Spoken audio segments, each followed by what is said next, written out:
Bonjour tout le monde, c'est Maud, je vous retrouve pour une nouvelle vidéo et aujourd'hui on va faire un petit bilan mi-année. Oui, je sais, on est mi-août, donc on n'est pas tout à fait à milieu d'année. Mais bon, que voulez-vous, hein, je fais quand je peux ce point.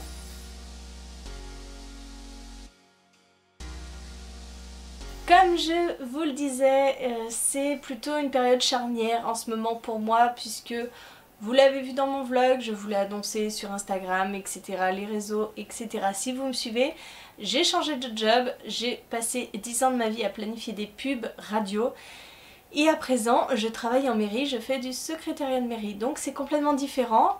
La grosse différence surtout c'est que maintenant je n'ai plus de transport en commun.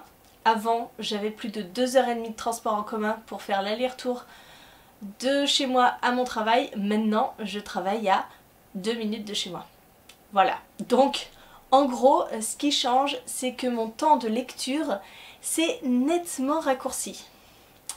Du coup, je pense que ça va changer pas mal de choses sur la chaîne. Pour l'instant, mon rythme de lecture n'a pas trop baissé, même si, à l'heure où je tourne cette vidéo, nous sommes un samedi et que je n'ai fini pour l'instant, cette semaine, qu'un seul livre.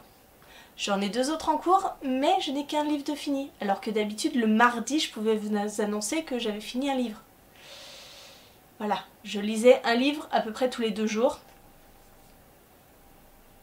Vous pouvez voir que c'est complètement différent.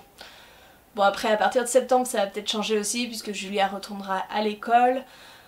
Donc j'aurai peut-être plus de temps libre le lundi matin, par exemple. Bref, voilà, c'est quand même une période assez charnière. Je voulais attendre d'avoir pris mon poste déjà depuis 3 semaines pour pouvoir vous faire cette vidéo. Je vais donc faire un petit bilan déjà de cette première moitié d'année. Pour vous dire déjà que nous avons dépassé les 2800 abonnés, donc un grand merci à vous de me suivre, toujours plus nombreux sur la chaîne. Je me dis que avec un espoir fou, peut-être que nous pourrons atteindre les 3000 abonnés avant la fin de l'année. Ça peut être un objectif très sympa à réaliser pour les fêtes de fin d'année par exemple. Concernant mes lectures, pour l'instant, à l'heure où je vous tourne cette vidéo, nous sommes le 3 août. J'ai lu pile 109 livres. 109 livres plus 11 livres graphiques. Donc ça comprend les BD et les mangas. Je n'ai pas lu de comics. Donc BD manga 11. Sur ces 109 livres, on va parler de livres, hein, pas de BD manga. Sur ces 109 livres, j'en ai lu 36 en lecture commune et 34 étaient des SP. Voilà. Alors lecture commune et SP, généralement c'est à part, parce que je fais rarement des lectures communes sur des SP. Quoique ça a dû m'arriver hein, déjà. Mais voilà, hein, je suis plutôt... j'ai, si vous voulez, un tiers de mes lectures que je lis en lecture commune et un tiers de mes lectures qui sont des SP. Je lis entre 12 livres, ça c'est mon plus mauvais score, on va dire, en mars, et 19 livres en avril, par exemple. Voilà, je suis, en général, je suis entre 15 et 16 livres par mois.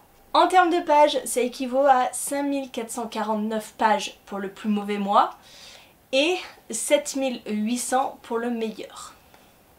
En termes de coup de cœur, je suis un petit peu avare, puisque je n'en ai noté que 2 depuis le début de l'année. Donc je crois que c'est de pire en pire, je suis de plus en plus difficile pour mes coups de cœur. J'ai commencé l'année avec mon premier coup de cœur, qui était ma première lecture, c'était Shades of Magic, le tome 3, donc Shades of Light. Et mon second coup de cœur, ça a été Le parfum de la trahison, donc le tome 2 de La couleur du mensonge. Et voilà. J'en ai peut-être d'autres, hein, vous me direz. Mais là, là comme ça, je ne l'ai pas noté, donc forcément, je suis très mauvaise pour... J'en ai sûrement eu d'autres. Mais lesquels? Ah, il y a Zoomancy aussi qui est pas mal. Zoomancy, je sais pas si je lui attribue un coup de cœur ou pas. Bref, vous voyez, sur plus d'une centaine de livres lus, seulement 2 coups de cœur. Après j'ai eu d'excellentes lectures, mais j'ai beaucoup de mal à attribuer des coups de cœur. J'ai commencé 14 sagas cette année. 14, voilà. J'ai lu soit le premier tome, soit le deuxième tome, soit plus, mais j'en ai 14 en plus. J'en ai terminé 9, donc je suis quand même assez fière de moi, puisque j'ai terminé quand même 9 sagas. Et ce n'est pas tout, parce qu'il y a des sagas que j'ai commencé en 2019 et que j'ai aussi terminé en 2019. Cette première moitié d'année. Oui, oui, oui. Donc en fait, en tout, hein, je vous dis que j'en ai terminé 9 de sagas. Mais non, j'en ai terminé plus. Il y a 3 sagas que j'ai commencé en 2019 et que j'ai aussi terminé en 2019. Il y a Delirium, Les Contes du Royaume et Les Pluies. Voilà. Hein, donc en tout, j'en ai 12. 14 commencés, 12 terminés. Je trouve que pour l'instant ça s'équilibre assez bien et ce serait bien qu'à la fin de l'année, eh bien, ça s'équilibre encore mieux. Non, qu'est-ce que vous en pensez? Je continue à vous proposer 2 vidéos par semaine. J'espère que ça vous plaît toujours autant. Comme d'habitude, les points lecture sont le dimanche. Le jeudi, je vous propose toujours des book hauls, des vlogs, plein de choses. Pour les sorties livresques, ça reprend cours normalement à partir de septembre, parce que là, juillet, août, c'était assez calme, donc je vous avais fait une vidéo pour les 2 mois. Mais à partir du 1er septembre, on reprend les bonnes habitudes et je vous ferai des sorties livresques.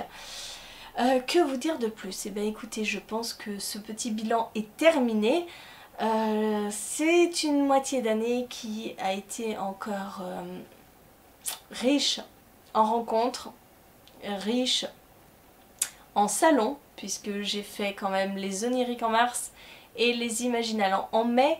Je suis toujours super contente de revoir des personnes que j'aime beaucoup durant ces salons. Là, le prochain salon où je vais aller, ce sera le salon de Pusignan, qui est pas très loin de Lyon, qui se déroule en septembre. Vous risquez de m'y voir si vous y allez aussi. Alors c'est un petit salon, mais j'y vais principalement pour voir Sandrine Descroix, donc une autrice que j'aime beaucoup. J'ai lu son premier tome de sa saga Chronique de Mirage.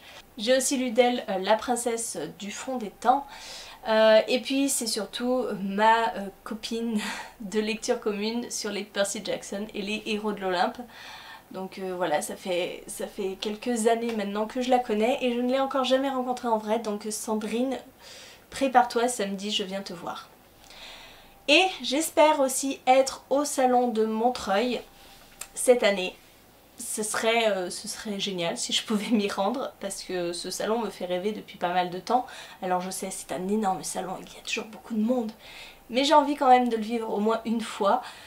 Donc j'espère m'y rendre aussi, et ce sera tout pour cette année. Je pense que ce sera déjà pas mal. Les aliénales c'est toujours un petit peu compliqué parce que à Lille, c'est pas évident d'y aller. Mais voilà, je pense que j'ai tout dit. Je vous fais des gros bisous, hein. Je vous attends en commentaire pour me dire un petit peu ce que vous attendez vous de la chaîne. Si vous voulez plus de tags, si vous voulez plus de vlogs, si vous voulez plus de book haul, hein, parce que là en ce moment les book hauls ils sont tout rikiki. Je pense que vous êtes un peu frustrés parce que avant j'avais des book hauls mais énormes, j'avais des fois 40 livres à vous présenter. Là si j'en ai 10 c'est le grand max, hein, voilà. N'hésitez pas à me dire tout et n'importe quoi dans les commentaires, je vous attends. Et en attendant, eh bien écoutez, je vous souhaite une bonne journée, de bonnes lectures et je vous dis à très bientôt pour une nouvelle vidéo.